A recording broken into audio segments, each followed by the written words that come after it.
আসসালামু আলাইকুম। আমি বিউটি। আজকে আমি আপনাদের একটা গল্প পড়ে শোনাবো। গল্পের নাম বৃষ্টি বিলাস। আমি গল্পটি প্রথমবার শুরু করতে যাচ্ছি, তাই কোনো ভুল ত্রুটি থাকলে মাফ করে দেবেন। চলুন শুরু করি।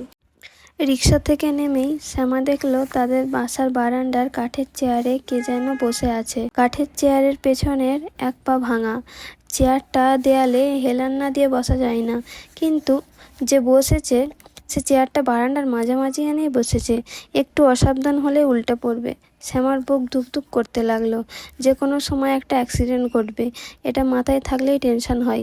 শ্যামার সমস্যা হচ্ছে সামান্য টেনশনে তার বুক ধুকধুক করে, গলা শুকিয়ে যায়। এক সময় মনে হয় তার হাত পা শক্ত হয়ে আসছে। নিশ্চয়ই হার্টের কোনো অসুখ। যতদিন যাচ্ছে তার এই অসুখটা ততই বাড়ছে। আগে এত সামান্যতে বুক ধুকধুক করতো না, এখন করে। গত সপ্তাহেই কলেজ থেকে ফেরার পথে এসে দেখলো কে যেন ঠিক রাস্তার মাঝখানে একটা ডাব ফেলে রেখেছে। তার বুক ধুকধুক করা শুরু হলো। এই বুঝি অ্যাক্সিডেন্ট হলো। ডাবের সঙ্গে ধাক্কা লেগে উল্টে পড়লো রিক্সা। রিক্সার ছাত্রী ছিটকে পড়লো সিট থেকে। তার সঙ্গে সঙ্গে পেছন থেকে একটা ট্রাক এসে তার ওপর দিয়ে চলে গেল। দৃশ্যটা শ্যামা চোখের সামনে স্পষ্ট দেখলো। তার হাত পা হয়ে গেল শক্ত, নড়ার ক্ষমতা নেই। অ্যাক্সিডেন্ট না হওয়া পর্যন্ত সে যেন নড়তে পারবে না। তার উচিত রাস্তায় নেমে ডাবটা সরিয়ে দেওয়া, সেটাও সম্ভব না। 20 বছর বয়সী রূপবতী এক তরুণী রাস্তার ময়লা পরিষ্কার করছে, এই দৃশ্য মজাদার। চারিদিকে লোক জমে যাবে, সবাই তার দিকে ড্যাব ড্যাব করে তাকিয়ে থাকবে। তাদের দৃষ্টিতে পরিষ্কার লেখা থাকবে, ব্রেইন নষ্ট মেয়ে। ডাবটা সরিয়ে সে যখন বাসার দিকে রওনা হবে, তখন তার পেছনে পেছনে কয়েকজন রওনা হবে মজা দেখার জন্য। ব্রেন নষ্ট মেয়ে নতুন আর কি করে সেটা দেখার কৌতূহলেই পেছনে পেছনে যাওয়া। পাগল মেয়ের পিছনে হাঁটা যায়, তাতে কেউ দোষ ধরে না। ভাঙা চেয়ারটায় বসে আছেন শ্যামার বাবা আব্দুল রহমান। তিনি মালিবাগ অগ্রণী ব্যাংকের ক্যাশিয়ার। সন্ধ্যা 7টার আগে কোনো দিনই বাসায় ফেরেন না। এখন বাজছে 3:10। অসময়ে বাসায় ফিরে বারান্দায় বসে আছেন বলে শ্যামা দূর থেকে বাবাকে চিনতে পারেনি। তাছাড়া বাসায় তিনি যতক্ষণ থাকেন খালি গায়ে থাকেন। আজ পরে আছেন ইস্ত্রি করা পাঞ্জাবি। শ্যামার বাবার মুখে হাসি। তাকে দেখে মনে হচ্ছে কিছুক্ষণের মধ্যেই আনন্দময় কিছু ঘটবে। তার প্রতীক্ষায় চেয়ারে বসে তিনি পা দোলাচ্ছেন। শ্যামা বাবার দিকে তাকিয়ে আতঙ্কিত গলায় বলল, বাবা, এই চেয়ারটা পেছনের পা ভাঙা, তুমি উল্টে পড়বে। আব্দুল রহমান আনন্দিত গলায় বললেন, পায়া ঠিক করেছি, 3টে পেরেক মেরে দিয়েছি। তোর কলেজ ছুটি? ঘেমে টেমে কি হয়েছিস? যা ঘরে গিয়ে গোসল কর। আর তোর মাকে বল আমাকে একটা পান দিতে। শ্যামা ঘরে ঢুকলো। মা সুলতানা মেয়েকে দেখে বললেন, এত দেরি কেন রে? শ্যামা বিরক্ত হয়ে বলল, দেরি কোথায় দেখলে? 3টের সময় কলেজ ছুটি হয়েছে, এখন বাজে 3:10।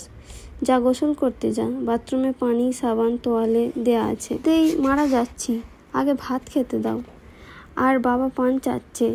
বাবা আজ এত সকাল সকাল অফিস থেকে ফিরল কেন? সুলতানা হাসি মুখে বললেন, তার অফিসের কয়েকজন কলিগ আসবে, বিকালে চা খাবে। তুই দাঁড়িয়ে আছিস কেন? গোসলে যা। শ্যামা শীতল গলায় বলল, ঘটনা কি বলো তোমার? আমাকে গোসল করানোর জন্য এত ব্যস্ত হচ্ছ কেন? সুলতানা হড়বড় করে বললেন, কোনো ঘটনা না। ঘটনা আবার কি? তোর বাবার বন্ধু চা খেতে আসবে। অফিসের বন্ধু বাবারা চা খেতে আসতে পারে না? শ্যামা তীক্ষ্ণ গলায় বলল, চায়ের ট্রে নিয়ে তাদের সামনে সেজেগুজে আমাকে যেতে হবে, তাই তো? ঘটনা এরকম কি না সেটা বলো। সুলতানা চুপ করে রইলেন। শ্যামা বলল, ছেলে কি করে? তোর বাবার অফিসে চাকরি করে, নতুন ঢুকেছে, জুনিয়র অফিসার। বাহ, ভালো তো। শ্বশুর জামাই একই অফিসে চাকরি করবে, দুপুরে টিফিনে ক্যারিয়ার খুলে খাবার ভাগাভাগি করে খাবে, শ্বশুর জামাইকে সেদে খাওয়াবে, জামাই খাওয়া দাওয়া শেষ করে শ্বশুরের জন্য চমন বাহার দেওয়া পান নিয়ে আসবে। সুলতানা ফিক করে হেসে বললেন। শ্যামা কঠিন গলায় বলল, হাসবে না মা, তোমার হাসি অসহ্য লাগছে। আমি মরে গেলেও চা নিয়ে কারোর সামনে যাব না, এটা আমার শেষ কথা। আচ্ছা ঠিক আছে, না গেলে না যাবি, যা গোসল করতে যা। গোসল করে যে শাড়িটা পরবি সেটাও বাথরুমে আছে, তোর বাবা কিনে এনেছে। তোর বাবা যে কিনতে পারে তাই জানতাম না। গোসল করতেও যাব না, গা ঘাম অবস্থায় থাকবো। খিদে বেশি লেগেছে, আগে ভাত খেয়ে নিবি। ভাত খাবো না, গেস্ট না আসা পর্যন্ত ছাদে দাঁড়িয়ে থাকবো, গায়ে আরও রোদ লাগবে। রোদে গায়ের চামড়া জ্বালিয়ে ফেলবো। তোর যা ইচ্ছে করিস, একটু ঠান্ডা হ। লেবুর শরবত খাবি? গরম থেকে এসেছিস, লেবুর শরবত ভালো লাগবে। লেবুর শরবত খাবো না, বাবা পান চাচ্ছে। এখনো পান দিচ্ছ না কেন? শ্যামা মার সামনে থেকে সরে গেল, ঢুকলো বাথরুমে। বাথরুমে গোসলের সরঞ্জাম সুন্দর করে সাজানো, বালতি ভর্তি পানি, নতুন একটা সাবান, এখনও মোড়ক খোলা হয়নি। সাবানের পাশে নতুন একটা টুথব্রাশ। বাথরুমের দড়িতে হালকা সবুজ রঙের শাড়ি ঝুলছে। এই শাড়িটা শ্যামার বাবা আজ কিনে এনেছেন। বাবার রুচি খুবই খারাপ, কটকটে রং ছাড়া কোনো রঙই তার চোখে ধরে না, কিন্তু এই শাড়িটার রঙটা ভালো। মাথায় পানি ঢালতে ঢালতে শ্যামার মনে হলো লাল কাচের চুড়ি থাকলে খুব ভালো হতো। সবুজ শাড়ির সঙ্গে হাত ভর্তি লাল চুড়ি খুব মানায়। সাদা শাড়িতে সঙ্গে মানায় নীল চুড়ি। এ বাড়িতে পানির খুব টানাটানি। সাপ্লায়ারের পানি ঝিরঝির করে 3-4 ঘন্টায় এসে বন্ধ। জমা রাখা পানি খুব সাবধানে খরচ করতে হয়। কেউ পানি বেশি খরচ করলে তার দিকে সবাই এমনভাবে তাকিয়ে থাকে যেন চোখের সামনে মূর্তিমান পানি খেকো শয়তান। আজ শ্যামার ভয় নেই, পুরো বালতি শেষ করলে কেউ কিচ্ছু বলবে না। শ্যামার মনের আনন্দে মাথায় পানি ঢালতে লাগলো। ঠান্ডা পানিতে এত আরাম লাগছে। শ্যামার ধারণা, গায়ে প্রচুর পানি ঢাললে শুধু যে শরীরের নোংরা দূর হয় তা নয়, মনের ময়লাও খানিকটা ধুয়ে চলে যায়। এই জন্যই মন ভালো লাগে। যে ছেলেটা তাকে দেখতে আসবে তার বাড়িতে প্রচুর পানি আছে তো? সবচেয়ে ভালো হয় যদি বাড়িতে বাথটাব থাকে। গরমের সময় বাথটাব ভর্তি করে সে পানি রাখবে। বরফের দোকান থেকে 4-5 কেজি বরফ এনে গুঁড়ো করে বাথটাবে ছেড়ে দেবে। কয়েকটা টাটকা গোলাপ কিনে গোলাপের পাপড়ি পানিতে ছেড়ে দিয়ে সে ডুবে থাকবে। হাতের কাছে টিপটে চা থাকবে, মাঝে মাঝে চায়ে চুমুক দেবে। ক্যাসেট প্লেয়ারে গান বাজবে। নিশ্চয়ই বাথরুমে গান শুনতে ভালো লাগবে। অনেক মানুষই বাথরুমে ঢুকে দরজা বন্ধ করে গান করে। ভালো না লাগলে নিশ্চয়ই ধরতো না। সুলতানা বাথরুমের দরজায় ধাক্কা দিলেন। অবাক হয়ে বললেন, শ্যামা, ভাত তরকারি সব ঠান্ডা হয়ে যাচ্ছে, এতক্ষণ কি করছিস? শ্যামা হালকা গলায় বলল, বালতির পানি সব শেষ হয়ে গেছে মা, আরও পানি লাগবে। আরও পানি কোথা পাবো? বাড়িওয়ালা চাচার ঘর থেকে আনাও। সারা গা সাবান মেখে বসে আছি, পানি শেষ। আর একটা কথা মা, যে ছেলেটা আমাকে দেখতে আসছে তার নাম কি? ছেলের নাম আতাউর। কি সর্বনাশ! খাতাউর আবার কোনো মানুষের নাম হয় নাকি? নাম শুনলেই মনে হয় খাতাউর সাহেব হাঁ করে আছেন খেয়ে ফেলার জন্য। খাতাউর না, আতাউর। শ্যামা, তুই ইচ্ছে করে ফাজলামি করছিস? এইসব ঠিক না। পানি আনার ব্যবস্থা করো মা। আসল কথা বলতে ভুলে গেছি। মা শোনো, লাল চুড়ি আছে তো? তোমার ট্যাঙ্কে তো অনেক জিনিস আছে, দেখতে পারো তো আছে নাকি। আমি লাল চুড়ি পরবো। সুলতানা আনন্দের নিঃশ্বাস ফেললেন। মেয়ে সহজভাবে কথা বলছে। তিনি কাজের মেয়েকে বালতি দিয়ে পানি আনতে পাঠালেন। মেয়েটা শখ মিটিয়ে গোসল করুক। মেয়েদের অতি তুচ্ছ তুচ্ছ সঙ্গে শখ পূরণ করতে হয়। মেয়েরা মা বাপের সংসারে থাকে না, অন্য সংসারে চলে যায়। যে সংসারে যায় সেখানে সে হয়তো মুখ ফুটে শখের কথা বলতেও পারে না। অতিথিরা 5টার সময় উপস্থিত হলেন। তখন শ্যামার চুল বাঁধা হচ্ছে। চুল বেঁধে দিচ্ছে শ্যামার ছোট বোন এসা। এসা এবছর ক্লাস 10-এ উঠেছে। সে খুব হাসি খুশি মেয়ে। গত 6 দিন কী কারণে সে মুখ ভোঁতা করে আছে, কারো সঙ্গে কথাবার্তাই বলছে না। এসার মুখ ভোঁতার রহস্য উদ্ধারের চেষ্টা কেউ করছে না, কারণ চেষ্টা করে লাভ নেই। এসা নিজে থেকে মুখ না খুললে কেউ তার মুখ খোলাতে পারবে না। লোকজন চলে এসেছে। এই খবরটা দিল শ্যামার ছোট ভাই মন্টু। সে গত বছর এসএসসি পরীক্ষা দিয়েছিল। টাইফয়েড হয়ে যাওয়ার কারণে পরীক্ষা শেষ করতে পারেনি। এবার আবারও দিচ্ছে। আগামী বুধবার থেকে তার পরীক্ষা শুরু। মন্টুর ধারণা, এবারে পরীক্ষার মাঝখানে তার কোনো বড় অসুখ হবে, সে পরীক্ষা দিতে পারবে না, এরকম স্বপ্নও সে দেখে ফেলেছে। স্বপ্নে পরীক্ষা হলে সে অ্যাম্বুলেন্স করে তাকে সরাসরি হাসপাতালে নিয়ে যাওয়া হবে। হাসপাতালে ডাক্তাররা ছোটাছুটি শুরু করবে, কারণ তাকে রক্ত না দিতে পেলে সে মারা যাবে। কারো রক্তের সঙ্গে তার রক্ত মিলছে না। শেষে একজনের সঙ্গে রক্তের গ্রুপ মিলল। সেই একজন তাদের স্কুলের হেড স্যার। তিনি রক্ত দিতে এসেছে। তাকে দেখে প্রচণ্ড ধমক দিয়ে বলল, কী রে তুই, এবছর পরীক্ষা দিচ্ছিস না, ফাজলামি করছিস? মন্টু এসে প্রায় ফিসফিস করে বলল, আপা এসে গেছে, 4 জন এসেছে। শ্যামা বিরক্ত গলায় বলল, 4 জন এসেছে, খুব ভালো কথা। তুই ফিসফিস করছিস কেন? এর মধ্যে ফিসফিসানির কী আছে? ট্যাক্সি করে এসেছে, শুনে খুশি হলাম। ট্যাক্সি করে তো আসবে, ঠেলা গাড়িতে তো আসবে না। নাকি তুই ভেবেছিস ঠেলা গাড়ি করে আসবে? অনেক মিষ্টি এনেছে, 5 প্যাকেট। সামনে থেকে যা, সরে যা, কানের কাছে বিজি করবি না তো। কয় প্যাকেট মিষ্টি এনেছে, দাঁড়িয়ে দাঁড়িয়ে গুনছিস? শুনতে লজ্জা লাগছে না? মেহমানরা বসার ঘরে বসলেন। তাদের চা নাস্তা এখনও দেওয়া হয়নি। আরও দুজন নাকি আসবেন, তাদের জন্য অপেক্ষা। মজার গল্প হচ্ছে, হাসি শোনা যাচ্ছে। শ্যামা সেজেগুজে অপেক্ষা করছে। চা নিয়ে যেতে বললেই সে ট্রে করে চা নিয়ে যাবে। এই উপলক্ষে বাড়িওয়ালার বাসা থেকে সুন্দর একটা ট্রে আনা হয়েছে। ছোট একটা সমস্যা হয়েছে। এক ধরনের চায়ের কাপ আছে 6টা, গেস্ট আছেন 4জন, আরও দুজন আসবেন, কাপ 6টা হয়ে গেল। আব্দুর রহমান সাহেবকে চা দিতে হবে, তার জন্য একটা কাপ লাগবে। তারা হয়তো শ্যামাকে চা খেতে বলবেন, আরও 2টো কাপ দরকার। সুলতানা খুবই দুশ্চিন্তার মধ্যে আছে।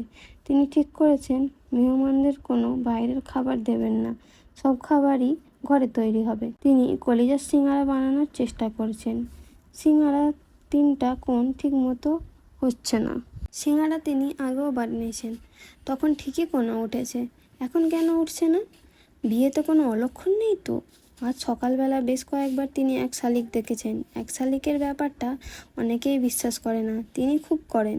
ছোটবেলা থেকেই তিনি লক্ষ্য করেছেন, যতবার এক শালিক দেখেছেন ততবারই ঝামেলা হয়েছে। এসা এসে মাকে সাহায্য করার জন্য বসলো। এসার মুখ আগের চেয়েও গম্ভীর, চোখ ফোলা ফোলা, মনে হয় কেঁদে কেটে এসেছে। এসার কি হয়েছে কে জানে? এমন চাপা মেয়ে, ভয়ঙ্কর কিছু ঘটে গেলেও সে মুখ খুলবে না। সুলতানা বললেন, কি সমস্যা হয়েছে দেখ না, সিঙ্গারার কোনা উঠছে না। এসা বলল, খেতে ভালো হলেই হলো, কোনা ওঠার দরকার নেই। দোকানের সিঙ্গারায় লোকজন কোনা খোঁজে, ঘরের সিঙ্গারায় খোঁজে না। সুলতানা বললেন, একটা খেয়ে দেখ তো। খেতে ইচ্ছা করছে না। তোর কি কোনো কারণে মন টন খারাপ নাকি? না, এক কথা 5বার জিজ্ঞেস করো না তোমার। সুলতানা ছোট্ট একটা নিঃশ্বাস ফেলে বললেন, শ্যামা কি করছে? খাটে বসে আছে। সাজার পর তাকে কেমন দেখাচ্ছে রে? পরীদের রানীর মতো লাগছে। সুলতানা তৃপ্তির হাসি হাসতে হাসতে বললেন, শ্যামাকে যেই দেখবে সেই পছন্দ করবে। মাঝে মাঝে ওর দিকে তাকালে বুকে ধাক্কার মতো লাগে। ভেবেই পাই না এত সুন্দর মেয়ে আমার পেটে জন্মালো কিভাবে। এসা বলল, আপা বেশি সুন্দর। বেশি সুন্দরকে আবার মানুষ পছন্দ করেন না। সুলতানা অবাক হয়ে বললেন, পছন্দ করবে না কেন? এসা উত্তর দিল না। সুলতানা বললেন, পছন্দ করবে না কেন? কারণ জানিস না? কারণ জানি, কিন্তু বলতে ইচ্ছা করছে না। মা শোনো, তুমি আর বাবা, তোমরা দুজন কি আসলেই চাও যে ছেলেটা এসেছে তার সঙ্গে আবার বিয়ে হোক? তোর বাবা চাই। তার ধারণা ছেলেটা খুবই ভদ্র, অসম্ভব সুন্দর, বিনয়ী, ফ্যামিলিও ভালো। ছেলের অবশ্যই বাবা নেই, কিছুদিন হলো মারা গেছেন। শ্যামা শ্বশুরের আদর পাবে না তো? তোরা জানিস না, শ্বশুরের আদর বাপের আদরের চেয়েও বেশি। আবার যেভাবে সাজগোজ করেছে, এভাবে সাজগোজ করে থাকলে কিন্তু এরা আপাকে পছন্দ করবে না। আপার উচিত খুব সাধারণ একটা শাড়ি পরে এদের সামনে যাওয়া। চোখে কাজল, ঠোঁটে লিপস্টিক, এসব কিচ্ছুই না। কি বলছিস তুই?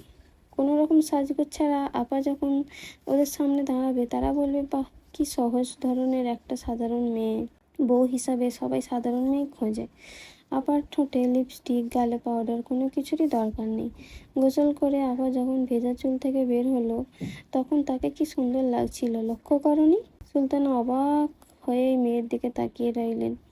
তার কাছে খুব অদ্ভুত লাগছে। মনে হচ্ছে এই যেন সেদিন মেয়েটা ছোট্ট ছিল, সারা রাত ওয়া ওয়া করে কাঁদতো, মুখে দুধ গুজে দিলেও কান্না থামাতো না, দুধ খাচ্ছে ফাঁকে ফাঁকে কাঁদছে, কান্নাটা যেন তার বিশ্রাম। আর আজ এই মেয়েটা গুটগুট করে কি সুন্দর কথা বলছে, কথাগুলো মনে হচ্ছে সত্যি। এসা বলল, মা পাপাকে সাধারণ ঘরে পরার একটা শাড়ি পরতে বলবে, বাবা কিছু বুঝতে পারবে না, বাবা খুব টেনশনে আছে। পাপাকে সাধারণ ঘরে পরার একটা শাড়ি পরতে বলবে, বাবা কিছু বুঝতে পারবে না, বাবা খুব টেনশনে আছে। টেনশনের সময় মানুষ কিছু বুঝতে পারে না। বাবা ভালো মতো অপর দিকে তাকাবেনই না। মেয়েরা যখন বড় হয় তখন বাবারা মেয়েদের দিকে কোনো মতো ভালোভাবে তাকায় না। বাবারা মনে হয় তাকাতে লজ্জা করে। সুলতানা ছেলে মেয়ের কথা শুনে মুগ্ধ হয়ে গেলেন। এই মেয়েটার ভালো বুদ্ধি আছে। মেয়েটার বুদ্ধির খবর এই পরিবারের আর কেউ জানে না, শুধু তিনি জানেন। এই নিয়ে তার দুশ্চিন্তা আছে। মেয়েদের বেশি বুদ্ধি ভালো না। বেশি বুদ্ধির মেয়েরা কখনো সুখী সংসার হয় না। সংসারে যে মেয়ের বুদ্ধি কম, সে তত বেশি সুখী। শ্যামা খুব সহজ ভঙ্গিতেই চায়ের ট্রে নিয়ে ঢুকলো। সে ধরেই নিয়েছিল ঘরে ঢোকা মাত্রই সবাই একসঙ্গে তার দিকে তাকিয়ে থাকবে এবং সঙ্গে সঙ্গে তার হাত পা শক্ত হয়ে যাবে।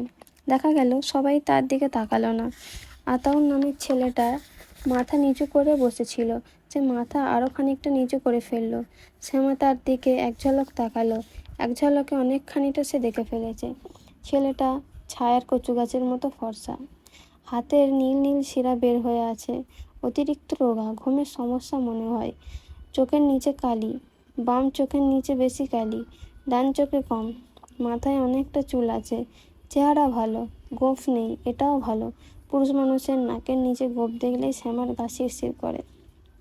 মনে হয় কাপটি মেরে মাকড়সা বসে আছে, তারা দিলেই নাকের ফুটো থেকে ঢুকে যাবে।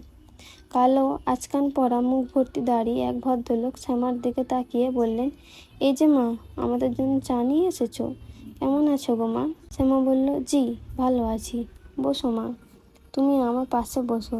এমন সুন্দর কন্যা নিয়ে পাশে বসাও এক ভাগ্যের ব্যাপার। আচকান পরা ভদ্রলোক সরে গিয়ে শ্যামার জন্য জায়গা করলেন। শ্যামা সহজ গলায় বলল, আমি খাবারটা হাতে হাতে নিয়ে দিই, তারপর বসি। ঠিক আছে মা, ঠিক আছে। আগে কাজ করো, তারপরে বসা, তারপরে আলাপ। আর এই জগতে খাওয়ার চেয়ে বড় কাজ কিছু নেই। কি বলেন আপনারা? কেউ কিছু বলল না, শুধু আতাউর নামের ছেলেটা কাশতে লাগলো। শ্যামা মনে মনে বলল, এই যে খাতাউর ভাইয়া, আপনার এই কাশি ঠান্ডার কাশি না যক্ষা টক্ষা আছে? প্লেটে খাবার বাড়াতে বাড়াতে শ্যামা ভাবলো, খাবারের প্লেট সবার আগে যিনি মুরব্বী তাদের হাতে দেওয়া দরকার।